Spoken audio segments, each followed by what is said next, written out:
नमस्कार विद्यार्थियों। पांचवा अध्याय हम पढ़ रहे थे। पांचवें अध्याय का आज अंतिम भाग भाग 4 के नाम से हम ले रहे हैं। 2-3 टॉपिक अपने रहे इसमें, उसके बाद अपना ये चैप्टर समाप्त हो जाएगा। तो नेक्स्ट जो टॉपिक अपने इस चैप्टर का वो है जल विभव अवधारणा। जल विभव अवधारणा है, उसको 2 वैज्ञानिक है उन्होंने बताया, स्पष्ट किया, आर.के. स्लेटियर और एस.ए. टॉयलर। इन 2 वैज्ञानिकों ने जल विभव अवधारणा है उसको प्रस्तुत किया। जल विभव है उसको साई, एक ग्रीक चिन्ह है, इस प्रकार से जो चिन्ह आता है उसको बोलते हैं साई। साई चिन्ह से प्रदर्शित किया जाता है। यूनिट इकाई की हम बात करें जल विभव, उसकी जो यूनिट है वो बार या वायुमंडल, जिसको एटीएम, एटमॉस्फेयर, वायुमंडल, उससे हम इसको दर्शाते हैं।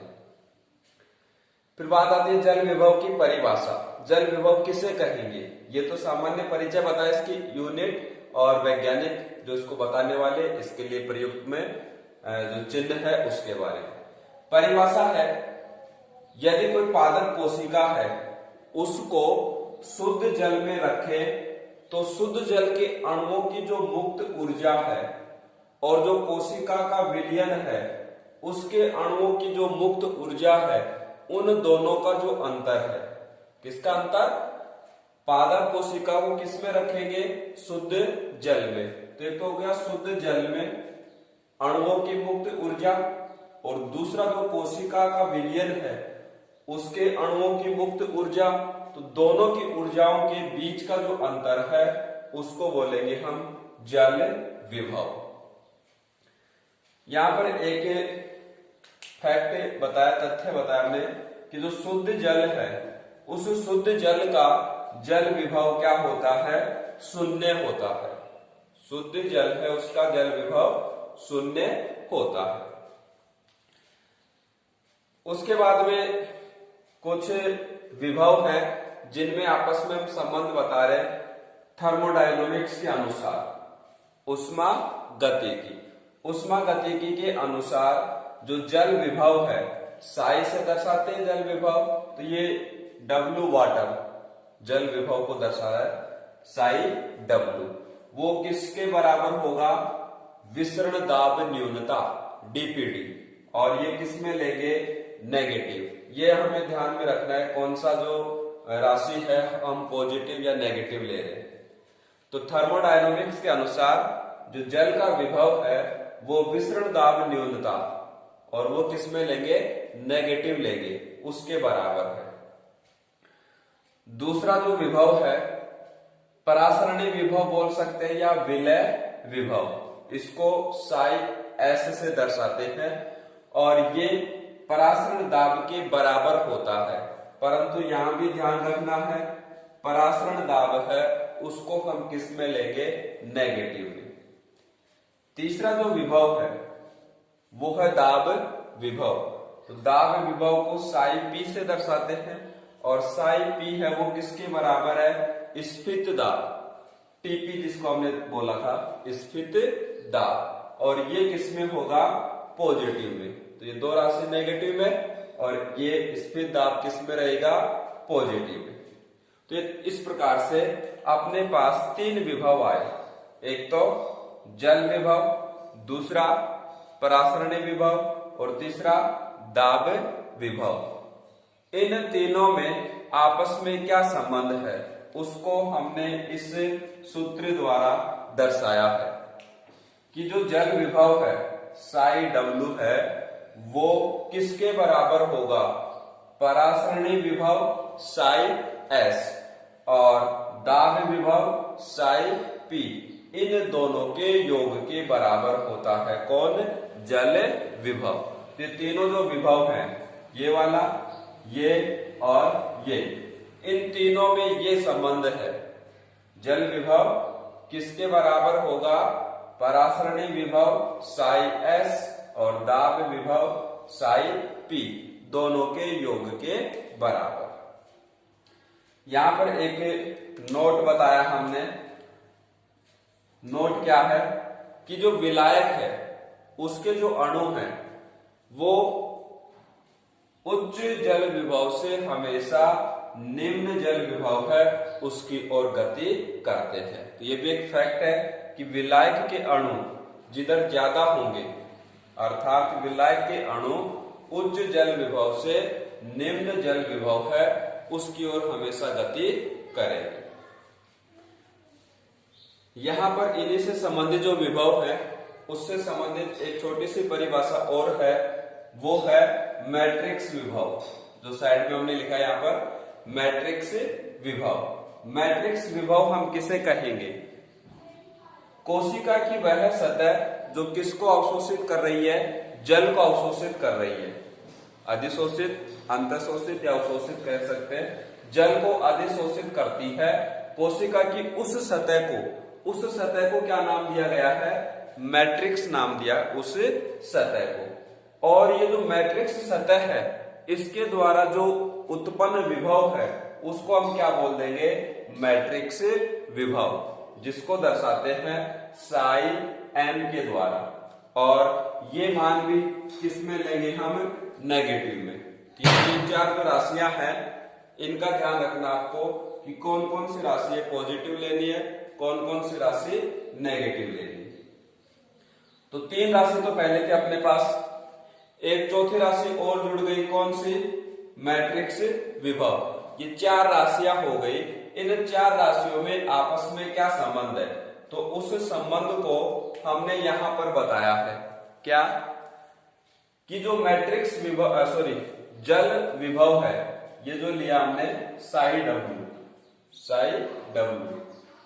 जल विभव है वो इन तीनों राशियों के योग के बराबर होता है। 3 राशि कौन कौन सी हैं? एक तो मैट्रिक्स विभव हो गया साई एम, दूसरा हो गया परासरणी विभव, ये जो लिया था हमने परासरणी विभव साई एस, ठीक है। और तीसरा जो विभव ये यहां पर पढ़ा हमने दाब विभव साई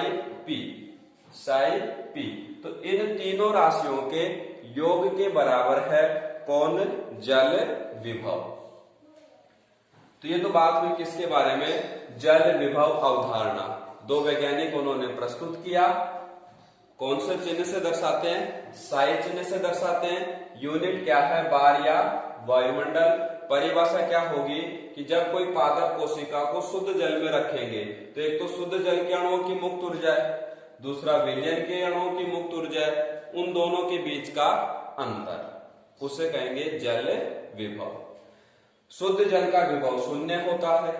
थर्मोडायनामिक्स है, उष्मागतिकी है, उसके अनुसार हम ये 3 बातें बता रहे हैं। जल विभव, परासरणी विभव, दाब विभव, ये किस किस के बराबर होगा? DPT, OP, TP. पर ये ध्यान रखना ये 2 नेगेटिव है और ये पॉजिटिव में हमेशा राशि इसको लेंगे। फिर तीनों में संबंध बताया, जल विभव दोनों के योग के बराबर, ठीक है। फिर मैट्रिक्स विभव बताया हमने, तो ये जल विभव में मैट्रिक्स और जुड़ जाएगा, तो इन तीनों के बराबर, ठीक है। फिर अगला जो टॉपिक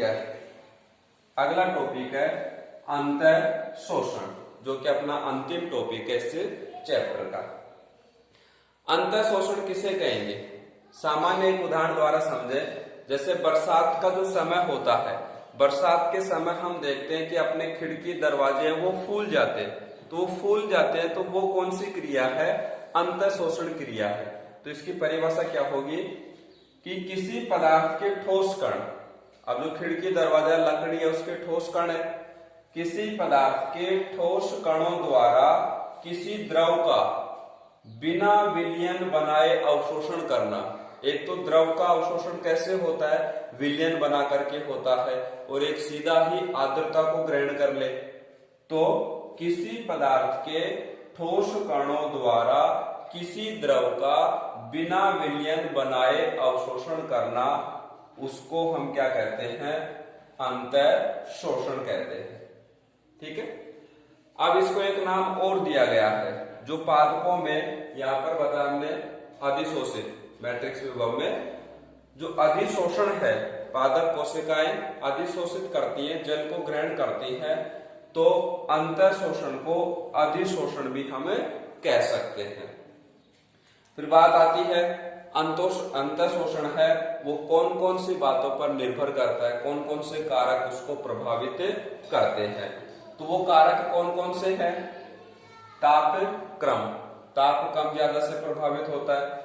जो पदार्थ है जिसको बोलेंगे हम अंतर शोषक, जो अवशोषित करेगा, उसकी प्रकृति या बनावटें कैसी है, उसके बाद में उसकी बंधुता किस प्रकार की है और उसका जल विभव का अंतर कितना है। ये तीन बातें हैं वो अंतर शोषण की दर को प्रभावित करती हैं।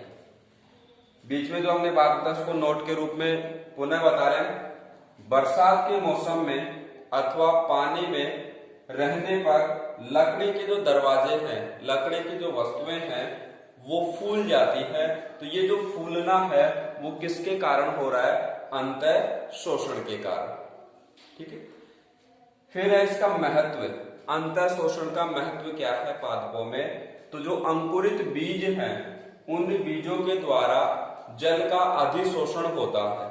अंकुरित जो बीज हैं वो जल का अधिशोषण करते हैं। तो अधिशोषण क्या है? अंतर शोषण ही है। तो अंकुरण में सहायता हो गई। दूसरा बताया हमने, अंकुरण के समय जो बीज हैं उनका स्फुटन होता है। स्फुटन भी किसकी सहायता से हो रहा है? अंतर शोषण की सहायता से हो रहा है। और तीसरा महत्व, कई जो पादप है पुनर्जीवित हो जाते हैं। जब उनको अनुकूल परिस्थितियां मिलती है, नमी मिलती है, पानी की मात्रा मिलती है, तो पादप पुनः स्फुटित हो जाता है, पुनर्जीवित हो जाता है। तो वो भी किसके कारण होता है? अंतर शोषण के कारण। ठीक है। तो ये 2-3 टॉपिक अपने 5वें अध्याय के अंतिम भाग में। ठीक है। कौन कौन से? जल विभव अवधारणा, ये 4 जल विभव पढ़ने, इनमें संबंध बताना है। और एक लास्ट टॉपिक था अंतर शोषण। और नेक्स्ट वीडियो में हम बात करेंगे अगले चैप्टर की, चैप्टर 6।